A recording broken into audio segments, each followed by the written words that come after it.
Hallelujah. परमेश्वर का धन्यवाद करते हैं एक बार फिर से अच्छे समय के लिए जो प्रभु ने हम सबों को दिया।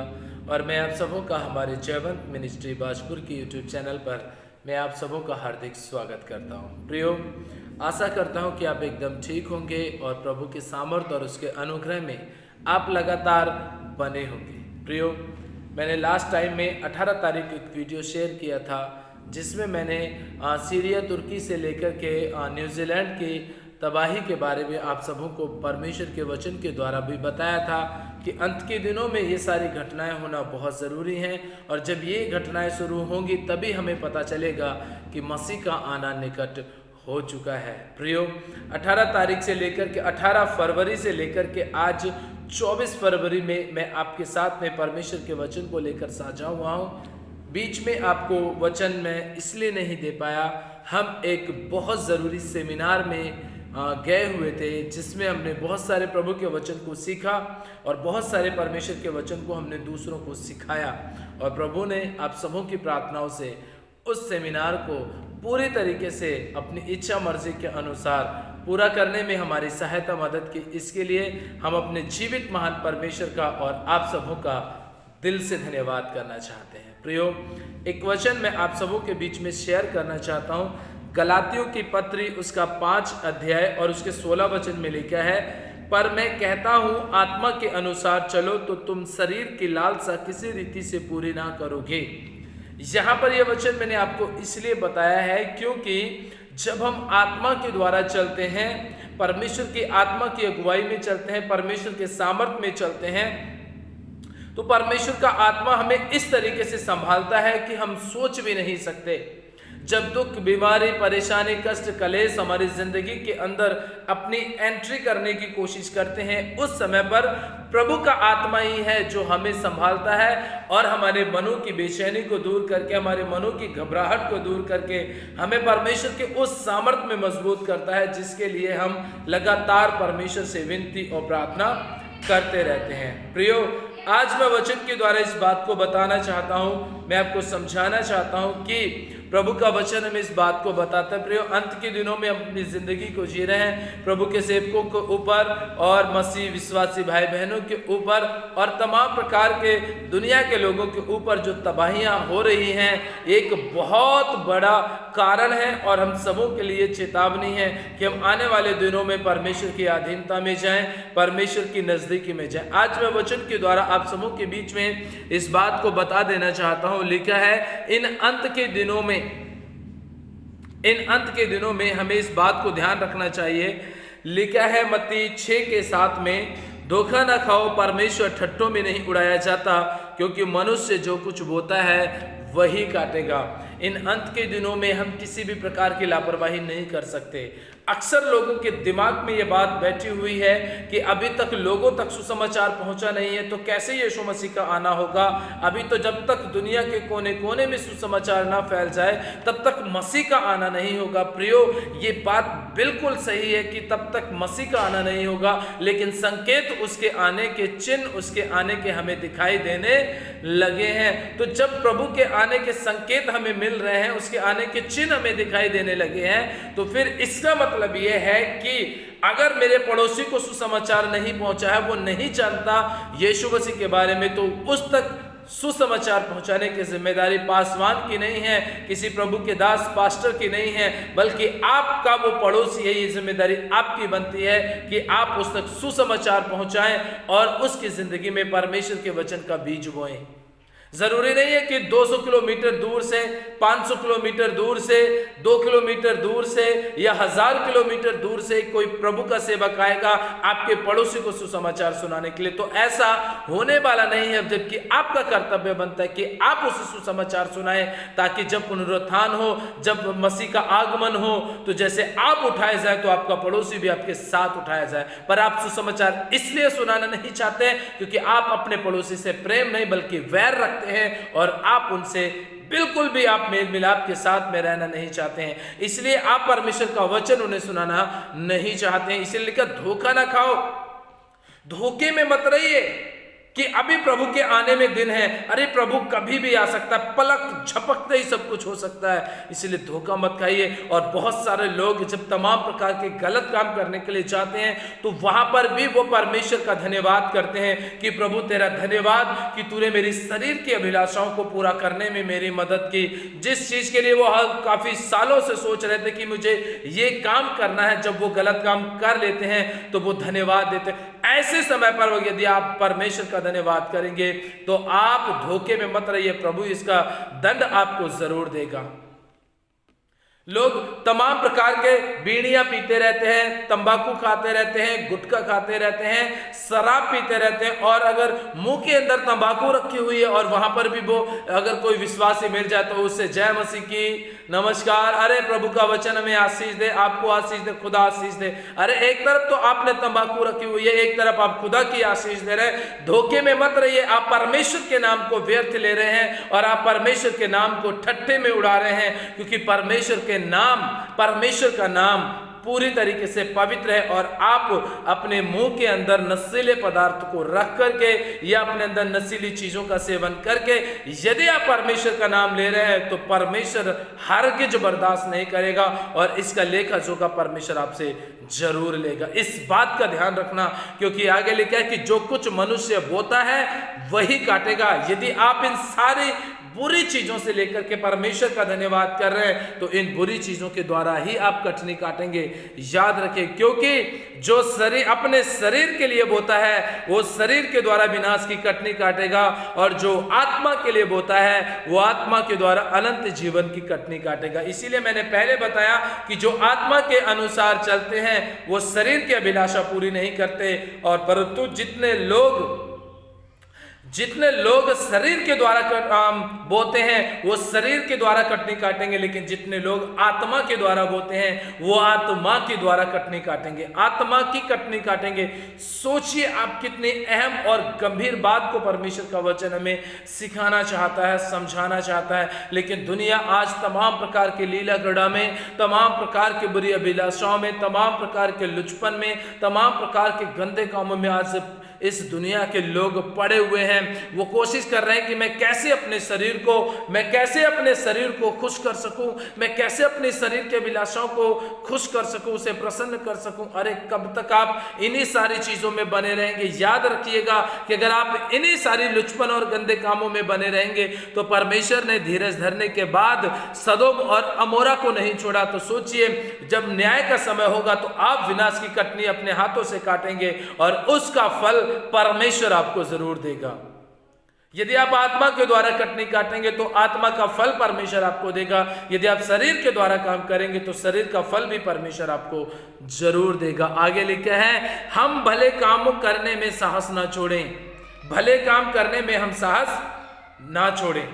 हर तरीके से हम अच्छे काम करें, भले काम करें, दूसरों के साथ भलाई करें, दूसरों के साथ नम्रता और दीनता के साथ पेश आए, हम लोगों की मदद करने की सोचें। आपके पास में पर्याप्त है और बचा हुआ भी है तो आप उस बचे हुए को अपने पड़ोसी की मदद करने के लिए इस्तेमाल कीजिए, आप किसी जरूरतमंद व्यक्ति को देने के लिए इस्तेमाल कीजिए। ये अंत के दिनों में बोया हुआ परमेश्वर के वचन के द्वारा, जो आप परमेश्वर के वचन का भय मान करके यदि आप किसी के जीवन में किसी भी प्रकार की भलाई का बीज बो रहे हैं तो आप विश्वास कीजिएगा परमेश्वर आपको उस बीज का फल जरूर देगा। और यदि आपके पास पर्याप्त है और किसी जरूरतमंद व्यक्ति की आप जरूरत को पूरा नहीं कर रहे हैं तो याद रखिएगा परमेश्वर इस बात का भी न्याय करेगा और इस बात में भी परमेश्वर आपके जीवन में काम करेगा।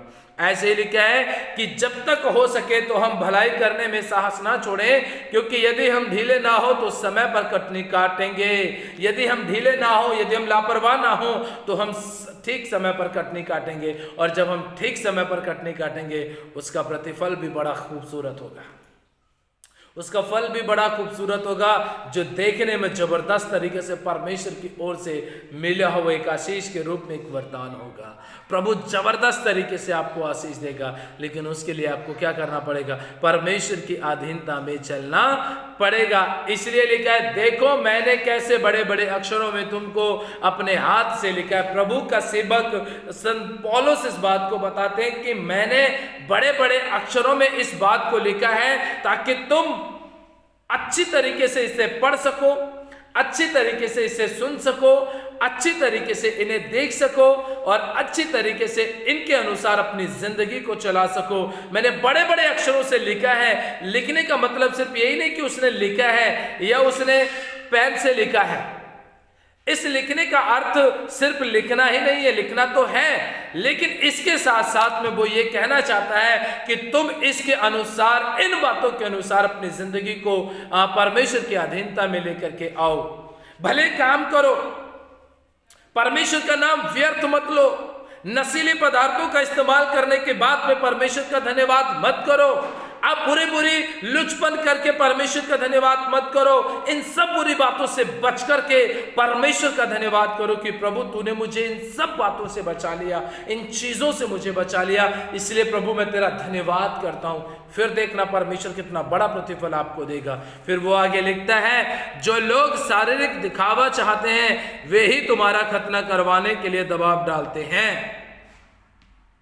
यहां पर इस बात को लिखा है कि जो लोग शारीरिक क्या करते हैं, दिखावा चाहते हैं, जो शरीर का दिखावा चाहते हैं, जैसे बड़े बड़ी बिल्डिंग हो, बड़े बड़े महल हो, बड़े जबरदस्त महंगे महंगे हम कपड़े पहने हो, महंगी महंगी घड़ियां पहनी हो, महंगे महंगे हमारे पास में पेन पेंसिल हो, हमारे पास में बड़ी दौलत हो, बड़ी शोहरत हो, मर्सिडीज कार हो, BMW कार हो, हमारे पास सब कुछ बड़ा बड़ा हो, लेकिन वो फिर भी किसी की भलाई करना नहीं चाहते हैं। तो उन सबों के लिए यही लिखा हुआ है कि वो ही खतरा करवाना चाहते हैं। मतलब वो पुरानी व्यवस्था में चलना चाहते हैं, वो पुराना अपना विश्वास लेकर के चल रहे हैं कि हाँ भैया मसीह का तो आना जरूरी है ही, लेकिन जब तक प्रभु नहीं आ रहा कम से कम खाओ पियो ऐश करो और तब तक तो आराम से जियो, जब प्रभु आएगा तो देखा जाएगा। अरे याद रखिएगा, जब प्रभु आएगा तो उस समय पर आपको पश्चाताप करने का भी समय नहीं मिलेगा। आपको आपकी BMW कार भी आपको नहीं बचा पाएगी, आपकी बड़ी बड़ी बिल्डिंगें आपको नहीं बचा पाएंगी, और धन दौलत शोहरत जो आपने इकट्ठी कर ली है वो भी आपको नहीं बचा पाएगी। ये महंगी घड़ी भी आपको उस टाइम पर सही टाइम नहीं बता पाएगी, क्योंकि वो समय वो घड़ी कोई नहीं जानता कि जब प्रभु आएगा। प्रियो, आपके पास सब कुछ है, परमेश्वर की दी हुई आशीष है, लेकिन उन सब चीजों से आप अपने महान परमेश्वर की मर्जी को पूरा कीजिए। धन दौलत BMW कार आ जाए, बड़ी बिल्डिंग आ जाए, महंगी घड़ियां हो जाए, दुनिया की सारी चीजें आपके पास आ जाएं, ये हमारे महान परमेश्वर की आशीष और ये हमारा हक अधिकार है इस दुनिया में, लेकिन इन सब चीजों से आप अपने महान परमेश्वर की योजना को पूरा कीजिए और उन सब प्रकार के पाप और उन सब प्रकार के अधर्म के कामों से बचिए जिसके लिए परमेश्वर का वचन हमें सिखाता और समझाता है। फिर आगे लिखा है, केवल इसलिए कि वे मसीह के क्रूस के कारण सताए ना जाएं।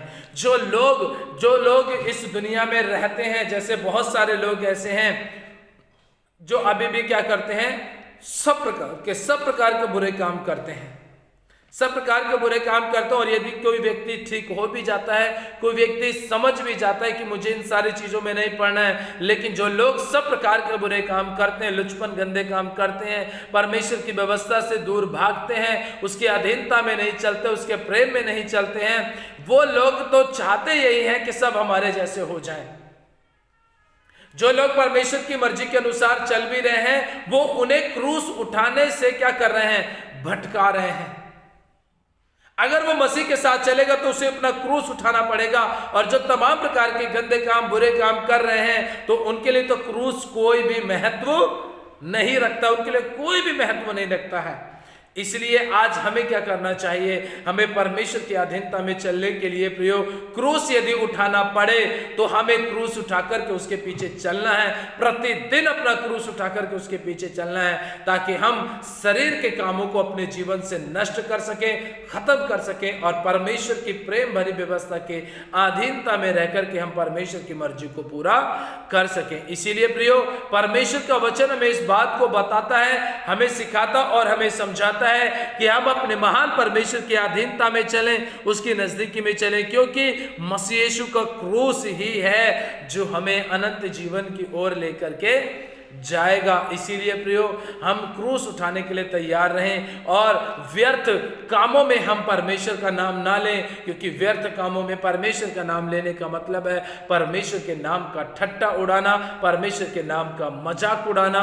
और हम यही बात के धोखे में रह जाएंगे कि अरे हमने तो ऐसे समय पे भी प्रभु का धन्यवाद किया था और प्रभु ने हमें आशीष नहीं दी, हमें प्रभु नरक में लेके गया। अरे आपके काम गंदे थे इसलिए प्रभु आपको नरक में लेकर के गया। प्रभु का नाम ही नरक से बचाने के लिए पर्याप्त है। काम की तो बात अलग रहे। अपने कामों को सुधार लीजिए, प्रभु की अधीनता में नजदीकी में आ जाइए। परमेश्वर आपसे प्यार करता है प्रियो और आपको आशीष देना चाहता है। इसलिए प्रियो, शरीर के द्वारा कटनी मत काटिए, आत्मा के द्वारा बोइए, आत्मा के द्वारा कटनी काटिए।